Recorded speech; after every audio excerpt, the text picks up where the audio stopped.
leluhur, kodam aktif, non aktif, dan kodam daripada dari ilmu atau tirakat kita sendiri. Tapi untuk mulai acara malam hari ini kita panjatkan puji dan syukur kita atas kehadiran Allah Subhanahu wa taala yang telah memberikan kita kenikmatan yang sangat luar biasa. Dan tidak lupa juga kita sanjungkan selawat dan salam kepada Tuhan besar kita, Rasulullah besar Nabi Muhammad SAW. Tapi untuk mulai acara malam hari ini seperti biasa jangan lupa subscribe, komen, dan like, share channel ini ya. Kita awali dulu dengan doa. Mudah-mudahan apa yang kita bahas berjalan seperti apa yang kita inginkan. Oke mas. Amin. Bismillahirrahmanirrahim. Wa ila hadratin li jasad bilahumul al-fatihah.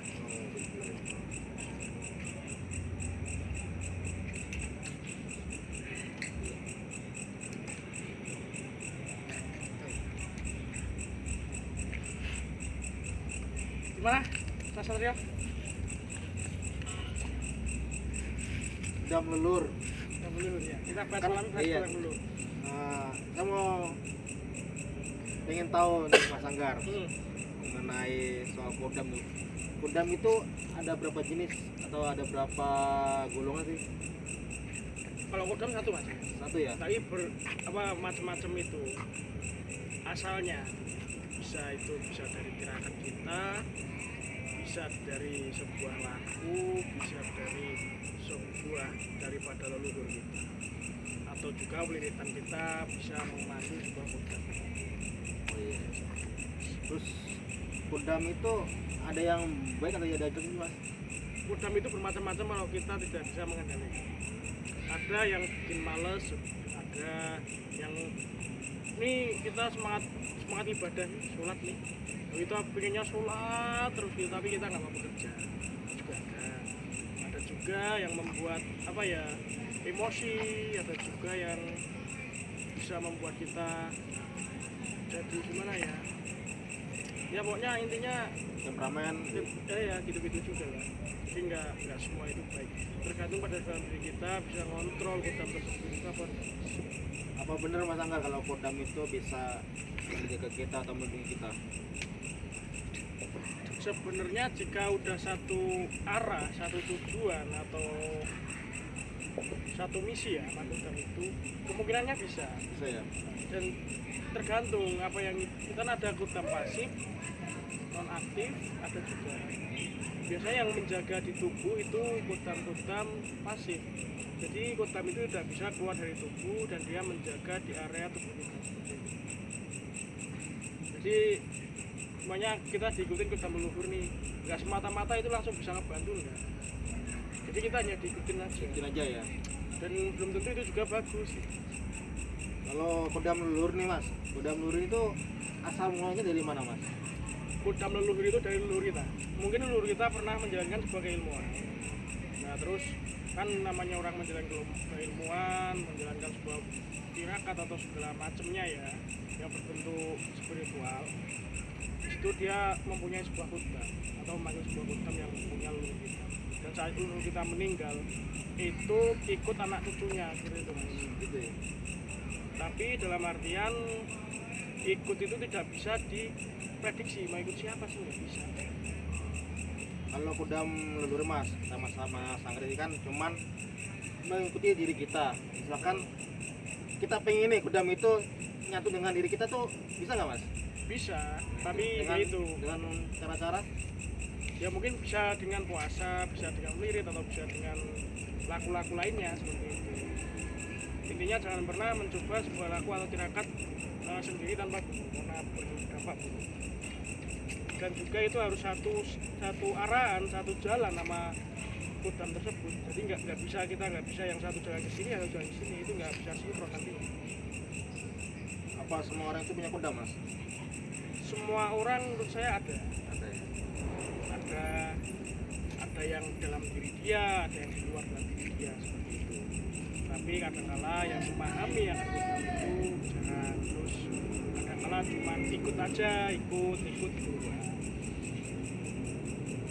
Tadi Mas Sanggar bilang ada ya kodam diri tirakat. Nah, Itu lebih bagus kodam tirakat atau kodam leluhur? semuanya itu sebenarnya bagus selagi kita bisa mengendalikan sesuatu tersebut. Ada juga kan orang yang pulang dari keilmuan terus mentalnya itu kan tinggi kan, emosinya pasti bertambah, terus segala sesuatunya pasti bertambah. Masalahnya kan di dalam diri kita ini terdapat sosok goibnya loh, yang mana watak daripada goib itu kan membawa amarah, emosi. Jadi itu bisa menyurupai ke pikiran kita, ke hati kita. Kadang-kadang kalau yang nggak kuat kan orang bisa gampang tersinggung.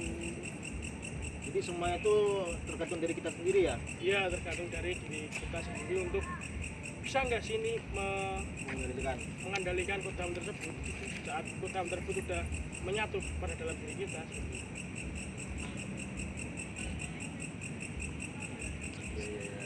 Ya udah dikit paham nih mas. Apa mungkin ini mas ya? Kita boleh ini mas menghadirkan kodam tersebut. Mungkin nanti kita hadirkan, tapi nanti aja. Kita ngobrol-ngobrol dulu. Soalnya kalau dalam bangsa kodam, iya kodam itu jin juga. Jin ya? Jin tapi tugasnya berbeda, hanya beda tugas saja. Kodam itu ada berapa macam mas? Kan setahu saya kan umumnya kan ada kayak macan, kera putih. Selain itu ada apa lagi mas? Banyak masalah kodam, kalau kita bahas kodam ini banyak. Ini lagi nih, yang kita bahas bahasa jin. Dan bangsa jin itu bisa merubah 1000 wujud. Jadi gini, terkadang orang gini saat mempelajari keilmuan, saat lirit, saat puasa, saat apa, orang tersebut itu bercita-cita pengen mempunyai kodam harimau. Dari pikirannya itu lama-lama membentuk energi sebuah harimau tersebut, membentuk sebuah kodam harimau tersebut. Ada juga yang datang harimau, ada juga yang perah, ada juga yang apa gitu. Tapi enggak, kan kalau orang kan biasanya identik dengan harimau. Apa pas kita lagi tirakat nih, kita tirakannya bagus, tekun, itu apa juga kita mendapatkan kodam yang lebih bagus? Sebenarnya kodam itu tergantung dari watak. Di watak kita sendiri ya? Dari watak kita sendiri. Kalau kita punya watak iri, watak dengki, kita gampang membenci orang, susun itu ya jangan harap kamu punya yang baik gitu. Dan jangan harap kamu juga bisa menyelesaikan sebuah keilmuan tersebut. Karena proses daripada keilmuan itu kalau kita sholat, kita ngaji itu hukumnya wajib. Itu nggak bisa disangkut pautkan dengan keilmuan. Keilmuan kan sendiri jalannya. Lebih di apa ya namanya ya, dinilai daripada watak kita, perbuatan kita. Dan terus saat kita melakukan sebuah wirid, jadi saat kita melakukan sebuah wiridan itu jangan seakan-akan wiridan ini tertuju pada satu tujuan. Misalkan aku pengen podang macam, jadi saat kamu membaca saya membelit bismillah misalnya, bismillahirrahmanirrahim, saat saya melakukan wiridan itu saya berangan-angan aku pengen ini wiridan tak buat biar aku punya kodam macan loh. Jangan ya. Jadi kita aja. Kita walaupun kita lagi berada, kita lagi mempelajari soal keilmuan, kita lagi sholat, lagi wirid, jangan kita memikirkan kayak kodam, macan. Jangan mikir untuk ilmuwan. Kita kerja satu ya ke Allah ya, ya. lillahi ta'ala aja. Ya. Nanti secara tidak langsung apa yang kita lakukan itu mendapatkan sebuah bonus tersendiri. Itu bahwa kita mempelajari sebuah al-hikmah apa segala macam, nanti itu bonus sendiri. Tapi ya jarang orang yang bisa sampai levelnya itu tinggi. Paling bisa dihitung. Karena untuk mempelajari semua itu harus, kalau bahasa Jawanya itu mereh, prihatin gitu. Jadi ya agak-agak itu. Untuk pembahasan masalah jin gitu juga ya, jin itu banyak. Jin itu masuk kodam ya. Jadi jin itu bisa menyerupai. Kenapa kok dinamain kodam coba? Apa itu? Kita bahas dulu nama kodam. Jadi nama kodam itu dalam bahasa Latinnya, kodam itu kan dalam bahasa Arab loh. Iya. Dalam bahasa Latinnya itu dijadikan nama pembantu. Pembantu ya, kodam. Kodam itu dalam artinya di bahasa Indonesia itu pembantu atau penyuruh. Jadi kita suruh, pembantu kita, teman kita, seperti itu. Oh, berarti kodam bisa kita suruh mas ya? Bisa, itu yang dinamakan kodam aktif. Jadi kalau orang Jawa itu mereka pernah, Kang Mas pernah mendengar kata-kata orang Jawa mempunyai sebuah perewangan kan? Pernah. Nah, jadi kalau orang Jawa itu mempunyai sebuah perewangan, nah itu yang dinamakan kodam aktif. Karena apa? Karena kodam tersebut bisa disuruh-suruh, mau suruh ke sana, mau suruh ke sana itu bisa. Seperti itu. Jadi kalau yang non aktif atau pasif tadi ada di dalam yang pasif ya.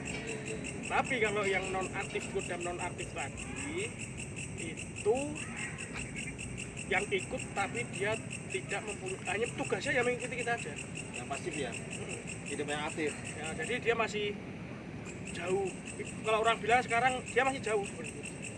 Dalam artian masih jauh itu bukan karena kodam itu terus dikampung, bukan seperti itu ya. Karena kita belum satu arah, satu tujuan, satu misi sama kodam tersebut, dan juga belum menebus tirakat-tirakat tersebut. Jadi bagai kita mau beli barang, beli baju, beli HP misalkan ya, kita harus beli uang. Begitu juga dengan itu, kita ingin menyatukan kodam kita ya kita bayar pakai tirakat kita. Itu dalam pengertiannya. Beda lagi kalau kodam leluhur. Jadi gini, ini menyangkut dengan kodam leluhur atau menyangkut dengan turunan kan? Iya. Jadi orang yang mempunyai turunan juga nggak bisa instan langsung bisa. Cuman yang keturunan itu mempercepat daripada bisa. Banyak kita mempelajari menanam rumput misalnya. Menanam rumput itu membutuhkan waktu 1 bulan buat yang normal.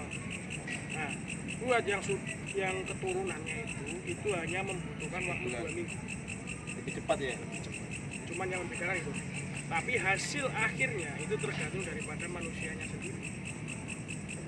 Bisa aja yang nggak turunan nggak apa dia malah lebih daripada yang punya. Iya. Kita nggak tahu. Tergantung dari pengolahan diri kita, tergantung dari watak kita.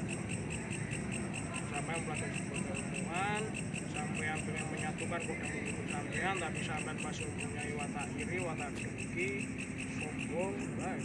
Saya Malas, jatuhnya ke diri kita sendiri ya. Iya, Hari-hari ngefek Mas ya. memakan diri kita sendiri. Bisa sakit-sakitan, gitu. Masalah kerjaan itu bisa. Masalah asmara juga bisa Mas. Bisa, kadang-kadang itu menyerati jodoh. Ini ngomong-ngomong ini udah punya jodoh. Masih di awang-awang Mas. Masih jaga orang gitu ya. Insya Allah besok bentar lagi orang yang lepasin. Ya itu tadi lur ya, masalah kodam-kodam. Itu banyak sih pembahasan tentang kayak itu, tentang spiritual. Tapi yang saya lebih tekankan itu jangan pernah sampean gara-gara sampean pelajari spiritual terus sampean harus sholat tekun gini.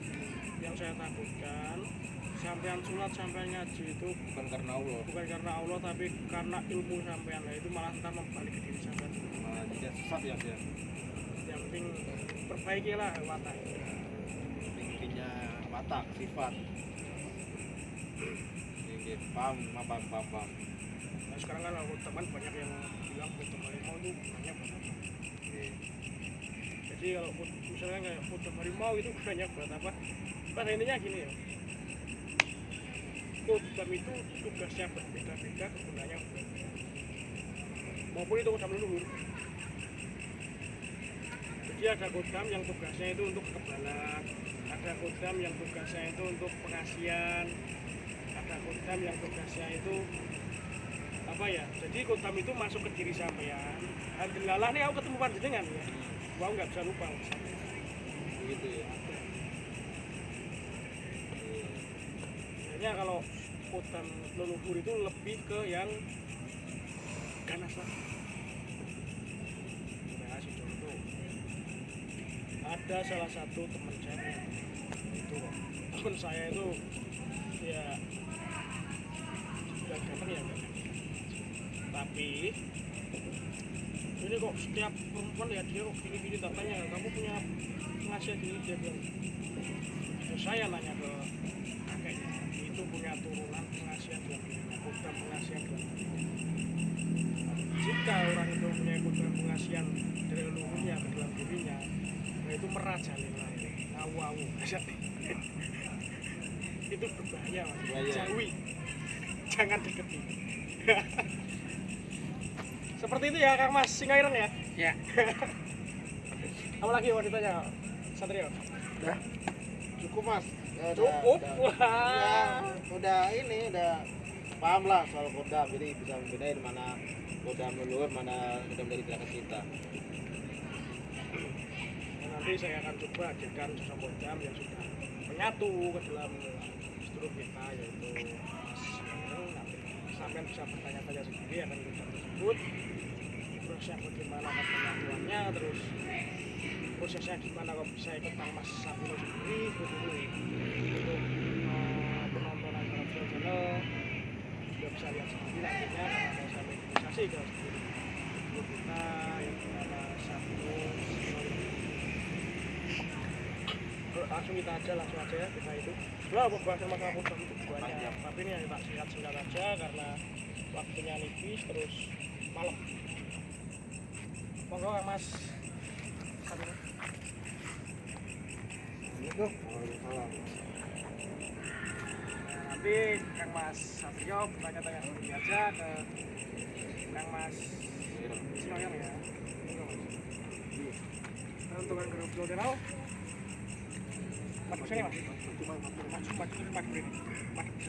Nah, saya akan mencoba mengaktifkan atau menghadirkan kodam leluhur daripada Mas Sapino. Kodam leluhurnya Mas Sapino itu apa? Nanti kita lihat karena dalam segi badan atau segi penerawangannya saat beliau melakukan sebuah ilmuwan yang pertama kali mendekat itu kodam leluhurnya beliau. Jadi kita tanya aja nantinya, mudah-mudahan ntar kodam leluhurnya dari mana ntar dijelasin asal usulnya itu apa bin-binnya itu akan dijelasin apa. Moga Mas Satrio sini bisa bertanya nanti ya.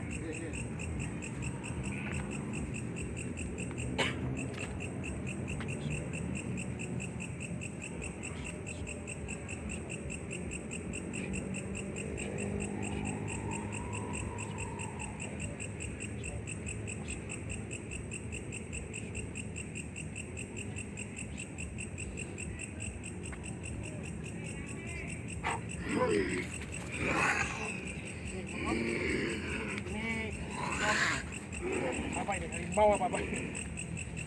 Assalamualaikum. Assalamualaikum. Dengan siapa ini yang boleh tahu?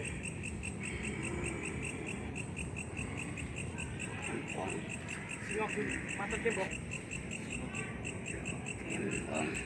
Oh macan gembong ya. Oh jadi macan gembong ini daripada leluhurnya kodam leluhurnya Mas Sapino ini ya, Mas Singaireng ini ya. Boleh menceritakan nggak awal mula sampean itu dulu kodamnya siapa?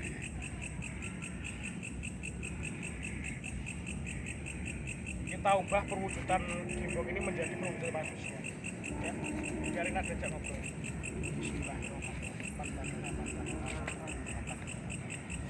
Allah.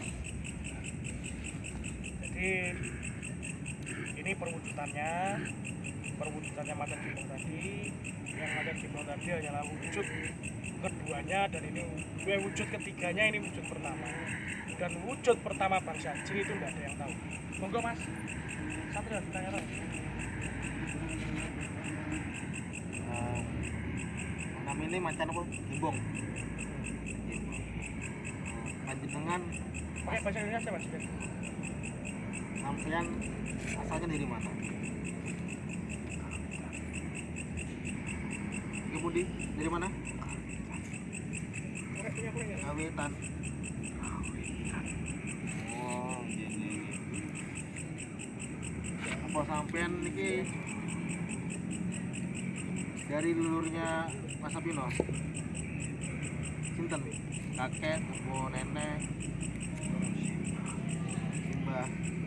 Simbah, saking dari Simbah dari bapak, dari ibu. Ikut Mas Sapino udah lama ikutin. Awal mulanya bisa menyatu menyelar ke dalam raga ini gimana?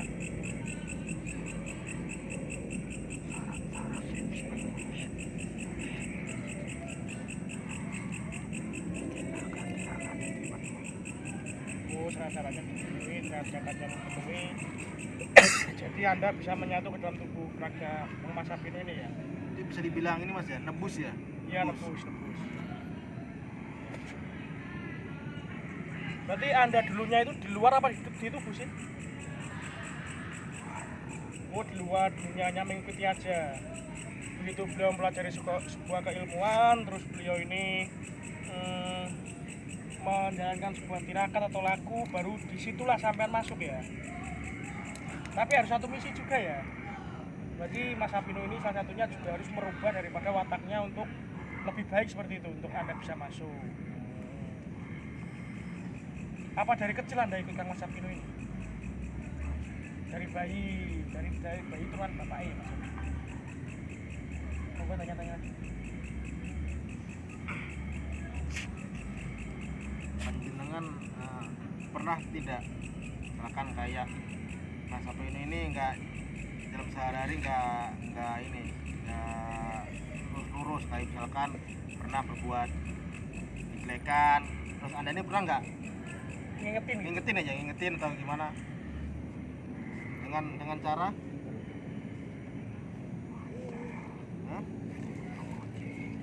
menguji lebih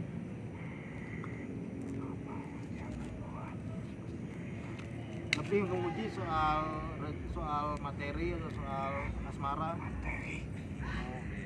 Ini soal segi keuangan yang sudah uji. Keuangan ya. Dan itu harus dilalui seperti itu ya.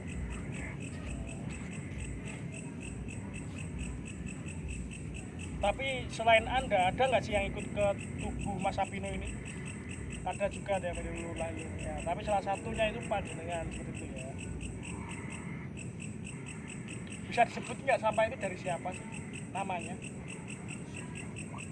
Suryo Atmojo, dari Eyang Suryo Atmojo.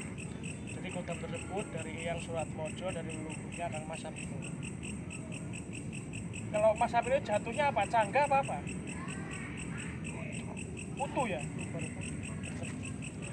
Rata-rata putu jadi nggak pernikahan.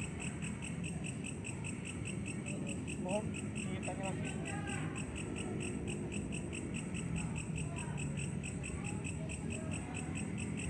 Sampai sakit bisa ini nggak, bisa kayak disuruh itu bisa nggak? Kalau tugas sampean apa? Melindungi. Oh, yang di area tubuh ya? Tapi kota pasti. Jadi dengan tirakat dia masuk, melindungi jika ada kiriman santet maupun jika Mas Sapino ini dalam keadaan marah, sampean bisa masuk nggak? Bisa ya. Mungkin ada orang nih, Mas Sapino dipukul orang terus sampean bantu nih, bisa masuk ya, bisa ngendaliin tubuhnya, mengontrol energi tubuhnya ini. Intinya sampean menguasai emosinya juga nggak sih? Juga, jadi harus bisa ditundukkan untuk sampai ditundukkan Mas Sapino sendiri gitu ya. Ya udah, terima kasih. Kalau gitu Anda balik lagi ya ke tempat Anda ya, ke dalam wadah Anda. Assalamualaikum.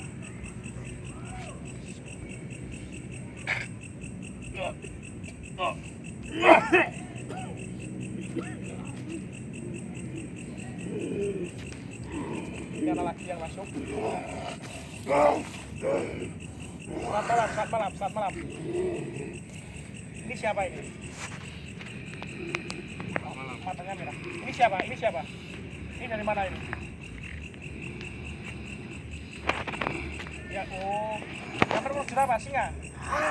Oh, singa ireng. Sama singa ireng deh. Ada pesan apa yang mau disampaikan ke kami?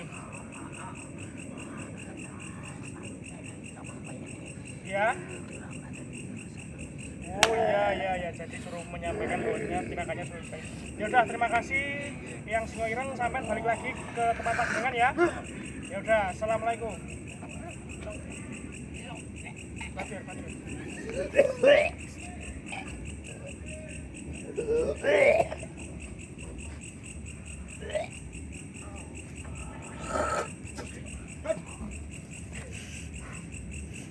Panas. Nah, hari kita duduk lagi. Kita ngobrol lagi. Masa belum bisa hidup. Jadi kamera agak masuk sini. Jadi untuk penjelasannya, yang hadir dalam tubuhnya Kang Mas Abino ini tadi kodam daripada leluhurnya yang namanya Ki Gimbong, Mantan Gimbong. Gimbong. Dan tugas beliau di tubuh menjaga area tubuh yang bisa dinamakan kodam pasif, dan juga jadi kalau beliau ini marah apa dia kodam itu bisa menguasai di dalam tubuh, jadi bisa mengakses emosinya, bisa mengakses. Dan biasanya yang mempunyai kodam harimau itu berwibawa besar, tapi kodam harimau itu tidak mungkin dia nyeleneh karena berbahaya. Dari tubuhnya itu tertanam kodam harimau. Ini macam-macam banget. Gimana Mas Satrio? Pendapatnya apa?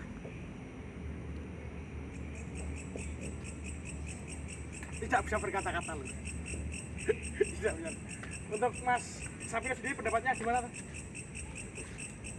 Lupa mas. Tadi dari siapa namanya? Suro Atmojo ya? Iya, Atmojo. Suro Atmojo itu siapa? Simbah.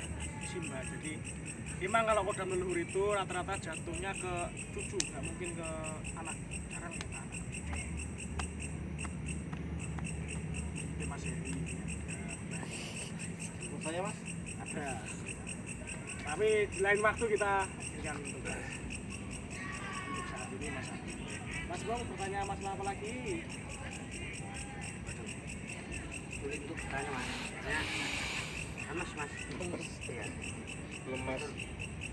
Lupa lah apa itu tadi. Yang kedua tadi itu singoireng. Kalau singoireng itu bisa jadi dari rumahnya yang belum berangkat, tapi belum menyatu arah dia belum menyelesaikan sebuah dia harus melakukan sebuah proses. Mungkin cukup sekian aja ya penjelasannya dan pemahamannya tadi. Mudah-mudahan bisa menjadi satu pengertian dengan kita semua. Yang saya tekankan, jangan terlalu bangga sama kodam kita. Sama kodam yang mengikuti kita, karena kalau kita tidak bisa menggunakan dengan baik, tidak bisa menyelaraskan seperti tong kosong dan udah. Mungkin malam hari ini saya cukupin sampai di sini. Dan ketemu lagi di video-video selanjutnya. Saya ingatkan jangan lupa subscribe, komen, dan like. Dan untuk tanggal 16 channel ini mau tak berganti nama ya. Namanya sudah saya pikirkan, dan itu nama itu sebuah mandat daripada orang tua. Tapi penjelasannya besok aja kalau pas syukuran kita jelaskan.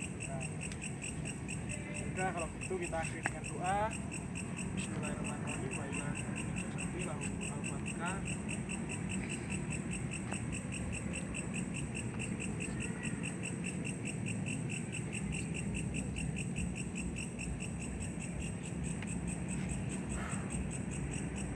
Cukup sekian dan terima kasih. Saya ucapkan mudah-mudahan kita semua selalu diberikan Allah Subhanahu wa taala di kelancaran rezekinya yang belum dapat jodoh didekatkan jodohnya pas kita bikin malam ini pas tahun baru. Happy New Year. Tahun 2013. 2023. Mungkin Mas Abino bisa memimpin doa keselamatan. Mudah-mudahan di tahun ini kita selamat sampai tahun depan. Semantar.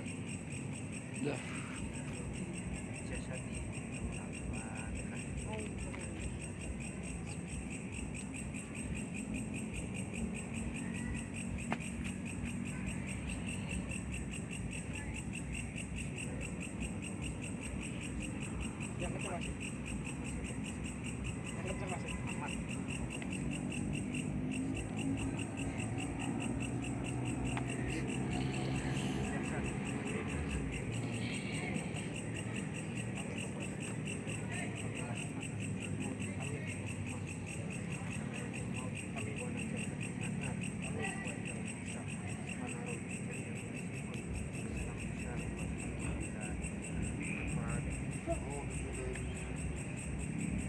Sekarang yang tadinya jangkrik bos kita tutup dengan Allah Subhanahu wa taala. Cukup sekian dan terima kasih. Saya ucapkan banyak terima kasih. channel. Allahumma sholli ala Muhammad. Muhammad.